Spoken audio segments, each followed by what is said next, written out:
Welcome to the Cattywampus Podcast. I've got a great friend, fellow Rotarian, and just a guy that's just out making a difference daily. And really just a couple things that I really respect about you, Alan, is your intentionality in finding commonality with people wherever you go. Right. And I always laugh. I mean, I'll be honest with you. I get the hell laugh sometimes. I'm like, here's a dude in a cowboy hat. And it's like, this guy, when you approach him on an airplane, is probably thinking you're about to frisk him, put him in a headlock. Like, and then some of the titles that you put, it's like, man, I want to put that title. He writes some of the titles on some of his social posts that I want to put as a title. I pause every once in a while. Yeah, and I'm like, I can't get away with that. But man, Alan, is awesome to have you here today. And how would you describe how we met or our relationship? Just how would you? Because this has been really a pretty cool platform to bring all my relationships together to show the kind of overlap and commonality of what a relationship over in the recovery world and the real estate world and the more, all Rotary and recovery, just everything kind of blended together. How would you describe that? It was, you first came on radar some way through Rotary. Okay. So, we know people in the community, and then on social media, you started popping up and I would see your name, and then I started pulling your stuff up every once in a while, and then found out you were doing so much more outside of just, doing things in Rotary. I didn't even realize you were in real estate, and I'm in the mortgage industry. Isn't that funny?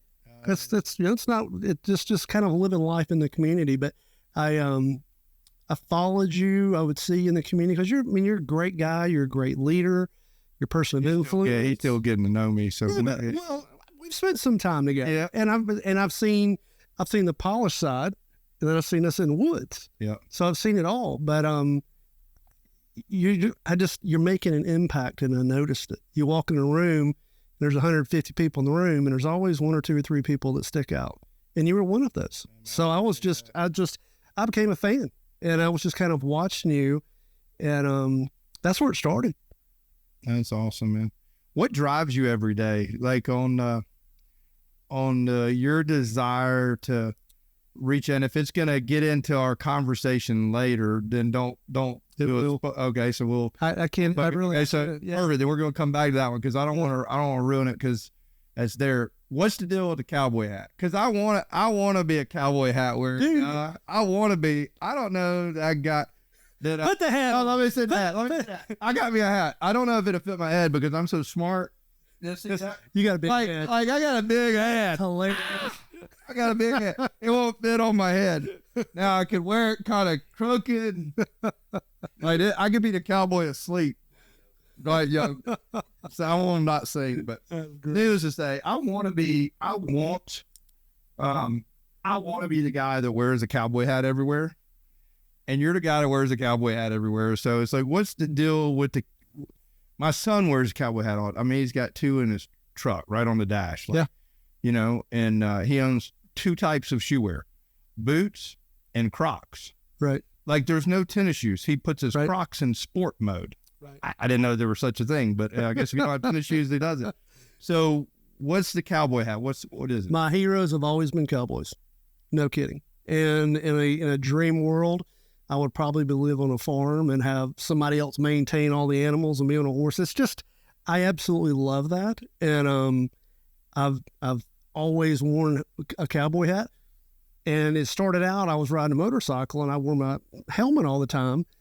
And didn't realize as I was wearing a cowboy hat a few times, I walked into a room and somebody asked me, well, where's your hat? I don't even recognize you without it. And I didn't realize, like, people now know me from the hat. Yeah. So it's kind of morphed into a little bit more, especially in Georgia. When I go to Texas, it's different. Yeah. But here, when I walk into a room and I've got a hat on, nobody else does. Yeah. So it's just it has been a great connector, a great way for people to walk up and say hello. Just like having a motorcycle shirt on, they'll come and say something. So it's been something fun. That's it. My dad was in the banking industry for years before he sold his bank. And he always had white, lighter colored cowboy hat that he wore to every kind of business function.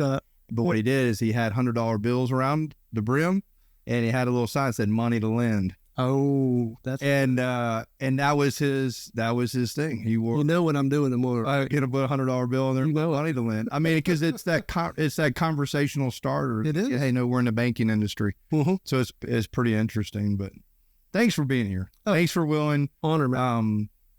to be willing to share part of your life and story with us. And really, this platform is to bring all my worlds together.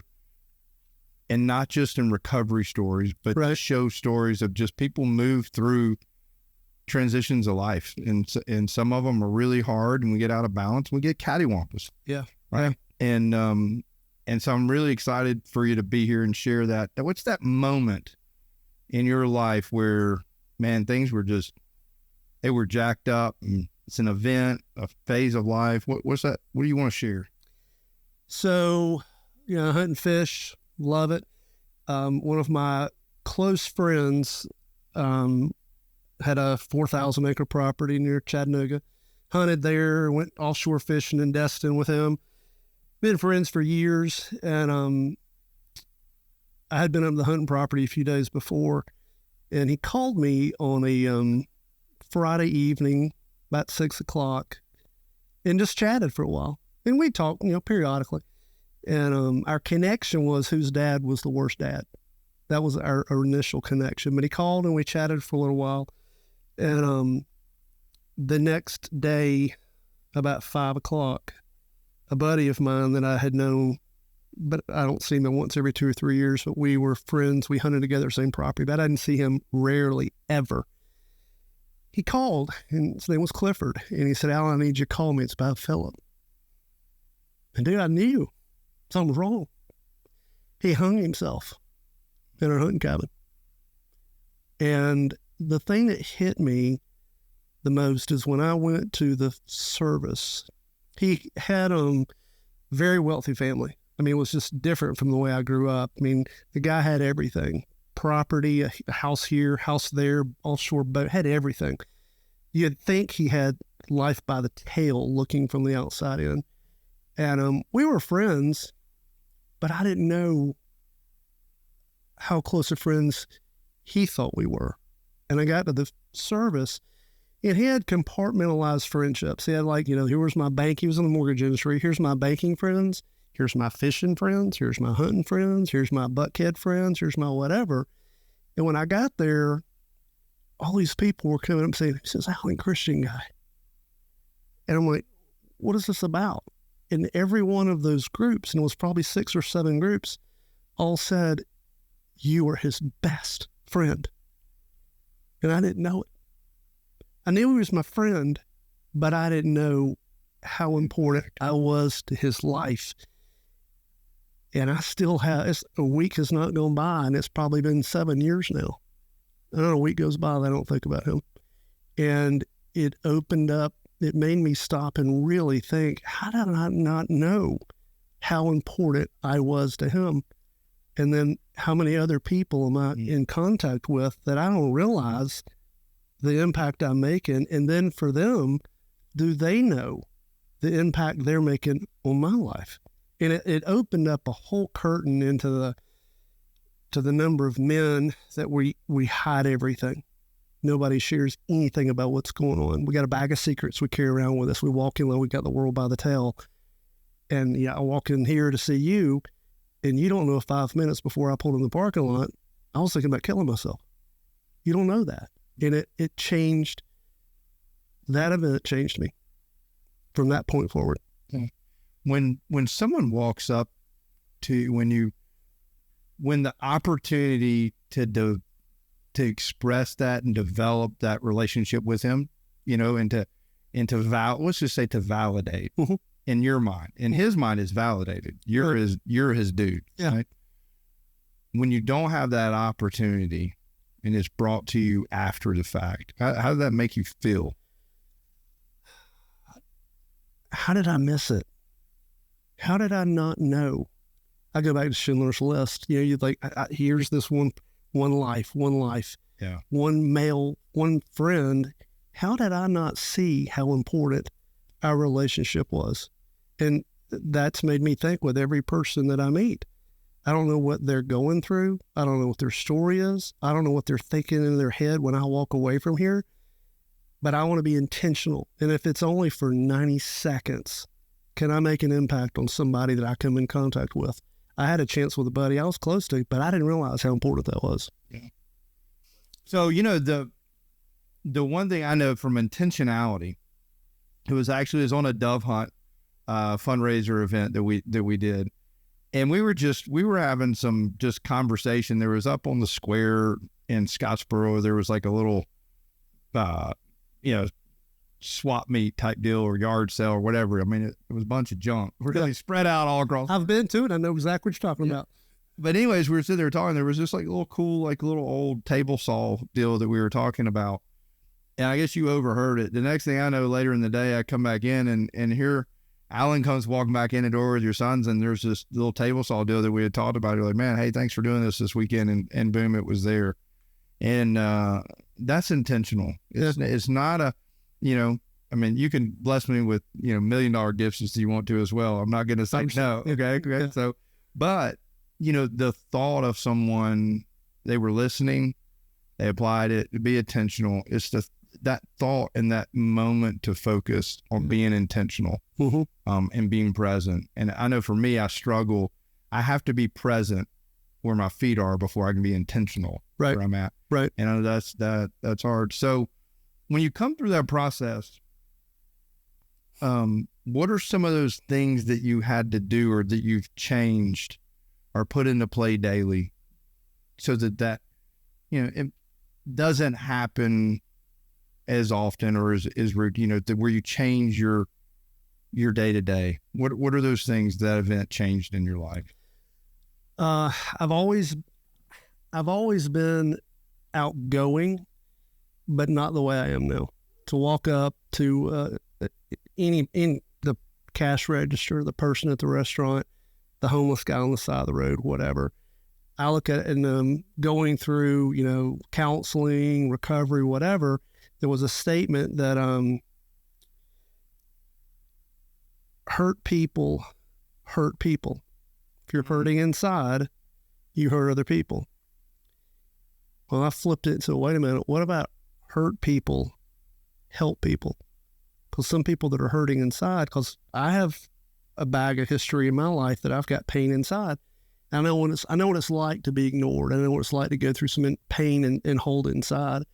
And then I looked at my friend and I thought, man, he was holding all this stuff in and I didn't know. And he took his life. So that point made me stop for just minutes. Most of my engagements, when I meet people and I post a lot of stories and things like that, they're very short. They're clips. They're little short ones. But I look and say, when I'm with you, I'm going to laser focus with you for 2 or 3 minutes, talk to you, connect with you, and compliment you on something in your life. But what's happened with a lot of the guys that I've gotten to know, it's like I've got this little mini ministry floating around that I didn't even know. I've been willing to share my vulnerability and share my weaknesses. And I cannot tell you, Kirk, how many people that I'm going through. I told you what started. I'm going through the darkest period of my life right now.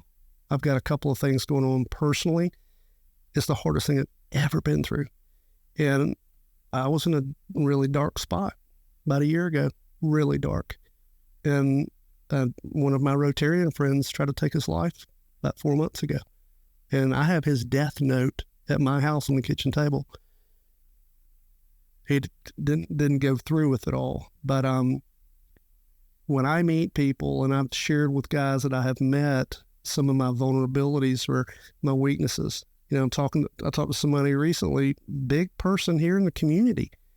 And I said, man, I need to tell you what's going on in my life. And it was uncomfortable for me to first break out. It was kind of like my healing. I need to tell you some stuff going on. And I remember asking, hey man, how's your marriage? How's your career? How's all the, that's great. It's great. It's great. So, well, let me tell you what I'm going through. And I unloaded 2 or 3 or 4 whoppers. Yeah. And he paused and said, wow, let me tell you what's really going on. And that happens over and over and over again. And I've just realized so many of us guys act like we got the world by the tail, and we don't. But nobody's willing to talk. It's that vulnerability and being transparent. Mm-hmm. What I've experienced when I'm willing to do that with someone creates the invitation. Right. For them without saying, hey, tell me all your shit that's going on that's driving you crazy. Right. Rather than asking them and doing that, when I'm just vulnerable and transparent, it seems to be that invitation that they feel safe. You've acknowledged that you're not perfect. Yeah. That's the thing. No, that's it's creating that space for someone to be able to share and feel like it is safe, that there is that vulnerability. Because most guys are not used to having another male, a strong male, admit, I don't have the world by the tail. I've got parts in my life that are great. I've got other parts falling apart. That's not normal for guys to share with each other. No, not at all. Not at all. What's another thing that intentionality and being vulnerable, what's anything else that experience created and stirred in you? A level of empathy for everybody I meet, because I don't know. I know people, I joke that I know the judge and I know the stripper and I know everybody in between. I know everybody. And you just don't know who you meet, what they're going through, literally minutes before, or if you were the person that day that saved their life, that gave them hope, that said, man, they recognize me. I remember I was doing something with some homeless folks in Atlanta, and one of the guys was talking, and I stopped and talked to a guy on the side of the road. And when I got ready to leave, he said, thank you. And he said, you're the first person that's talked to me in 2 months. And he was on the side of the road in Atlanta. Everybody walks by and he's invisible. Yeah. That's tragedy to me. It is. It's this last Wednesday, I expected to be home, but I was still right on Shreveport, Louisiana is where I was when the bus broke down. I was driving back from San Diego. That was after several other events already happened that day. So I'm at wit's end. Like, I just want to be home. Right. Let me just get home. Right. Like I got a full day planned Thursday, and now I'm broke down on the side of the exit there and diesel's leaking everywhere. I realized I've got to cancel everything on Thursday because I'm not going to make it. Right. I find a mobile repair technician. The great dude. Got him over, and we're sitting in a Quick Trip parking lot, sweating to no end as we were working on this gas fuel leak, right? And we get done, it's like 2.5 hours. And now, keep in mind, it's after a long day. I'm expected to be home. This is the second time I've had a repair done that day. Long story. It's just been a long day. We get done, and I'm like, I'm expecting $500-$600 bill. Right. I mean, he's fixing it in a Quick Trip parking lot. Right. He's been there 2.5 hours. And I was like, man, what do I owe you? He goes, nothing. Keep doing what you're doing. I'm like, what do you mean, man? You don't know. I got to pay you for your time. He says, it's the most intentional conversation and just kind of transparent, real and raw that I've ever had.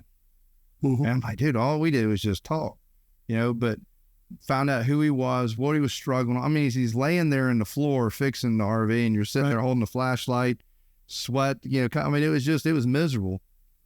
But I chose to be present there, even in the moment when I just wanted to be pissed off and sit on the curb and sulk. Right. Mm-hmm. But that conversation going from demons, right? I mean, we were demons and angels to all to be able to share the gospel with a guy, right, laying on the floor of an RV that was raised completely counter to where I am in life now. And it's like, you never know when those opportunities are presented. And I witness and watch you a lot of times, soaking those up. My personal story, an individual, I busted into a meeting looking for my first day meeting. I busted into a meeting not knowing it was like a planning and zoning meeting or something at the city of Alpharetta. Happened to be a Rotarian sitting at that table. and let me know that I was 50 feet away from where I wanted to be. I needed to go out the building, around the corner. They made us come in the back door, right, or the side door. We didn't want people like me going into the front door of City Hall. I don't blame them at that point in time. But needless to say, 20 plus years later, he thought he just directed me to a meeting. Ends up, he's in my Rotary Club. He knew the whole time what was going on and had followed me. Over the years, but didn't realize when I let him know, no, I remember that meeting that you directed me to. I didn't know it was you, but thank you. That was my very first meeting.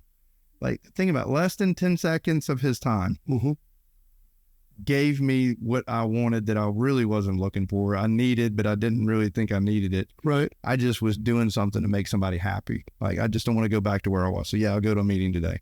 Very first one, less than 10 seconds. His impact. Every time someone that's in recovery that I've met with, worked with, that shows up, wrote him, but hey, please go up to him and tell him thank you for not squandering 10 seconds of opportunity. So pretty cool, man. And I watch you do that. So it's awesome to see. So how epic is life, or how not epic? Like, how's life today? Hardest it's ever been. Ever. But I'll tell you, here's what I've learned. I had somebody call this morning. I remember years ago, our daughter had cancer. She's fine now, but it was a hard period. And somebody out of the blue called me at the office, somebody from church, but I didn't know him. He knew me, but we weren't friends. And he called and says, Alan, how are you? And I just started at my office, just started crying. And it was just crazy. And I'm having, some serious struggles right now. But the great thing is because I have my healing process was when I finally kind of got through it and started sharing with people. I've got a support group of people, more than I ever thought that I really had, because I've been pouring into them for years. But when I share with what was, going on, I have so many people that call and just reach out. And same thing, sometimes it's a 3-minute conversation just to check in. And that's probably what for all of the guys out there, don't do it alone. That's the difference. Don't do it alone. And if I meet somebody on a one-to-one basis, maybe I'm the one guy that day for that person. But for me, I'm leaning on my community. Yeah. And it's I thank God for it, because when you have those dark periods, being alone is not safe at all. So just like you don't realize, when you and I had breakfast, man, I needed that breakfast. Not for the food, just to sit down with somebody that means something to me. And I appreciate you sharing with me today just what was going on. Yeah. And personally, it's like everybody always thinks that it's, well, if you're in recovery, this is your problem. If you're not, but at the end of the day, we were just talking, our last episode, we were talking about the battles in here between these ears. Oh yeah. And if I keep it all to myself and I don't share it and bounce it off someone and let someone where I'm fully known, right, and help me carry that burden, it's when you share your burden, it's divided. Right. Right. And every time I share it, and when you got that accountability with folks there. So, what would you say, I have this thing, I call them the double D's, your daily disciplines. Right. What would you say are the couple things you do daily that help you stay balanced? Every morning, I wake up early. I'm disciplined. I wake up early, do something, go to the gym, go run, do something physical. And I always try to take a moment in the morning, silly as it sounds, I take a moment and I stop and I pray. And I thank God for where I am, that I'm here. Teach me through the struggles that I'm going through. How can I make an impact? What can I learn from this? And I try to be intentional each day. And I do pray, put people in front of me today in my regular walk of life that I can make an impact on. And so my daily, when I go out and end of the day, I'm like, who did I make feel good today? Because it makes me feel good in the process too. Yeah. But that's some of just very basic things that I do is how can I, because it's a stage, it ain't about the money, it's not about the work, it's about relationships and people in our community that are in our life or that just crosses our path for 90 seconds. Yeah. How can we make a difference for them? Yeah, without a doubt. Basic. If you look right here in this camera, someone that's sitting where you're sitting or been in the pain or the struggle that you've been in that's just hopeless, just doesn't see light at the end of the tunnel, what would you tell them? What was that?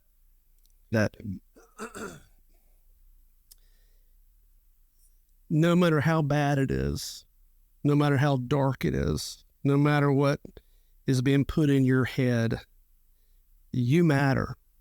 You're important. You're special. You are loved. Do not go it alone. Reach out to some friends, some family, and just share with what's going on. It'll be uncomfortable, but your life matters, and you making it to the next day and recovering and get to the other side and then reach back and pull somebody else up will make a difference. Today's one day. You don't know where tomorrow is, but sometimes it's minute by minute, sometimes it's hour by hour that you don't know if you're going to make it. Hold on, reach out and keep pushing forward. That's good wisdom, man. I'm so grateful you're here today. Oh, yeah. Thank you for being willing to be honest, vulnerable, and not to have to make it sound like everything's perfect right now. And that's the lie. We all act like everything's perfect. Everybody's got a story. Just nobody wants to be real and raw and honest about it. Well, if you know anybody else like that, or if you're watching that and you want to get real and honest with us, man, we'd love to have you on the show so that we can share your hope and your struggle and how you came through it with those that are watching. Thanks for joining us today. We hope that you will come back next week and watch again, and have a great afternoon or great morning, great evening, whatever we're supposed to say at the end of this darn thing. Have a good one, and we'll see you next week.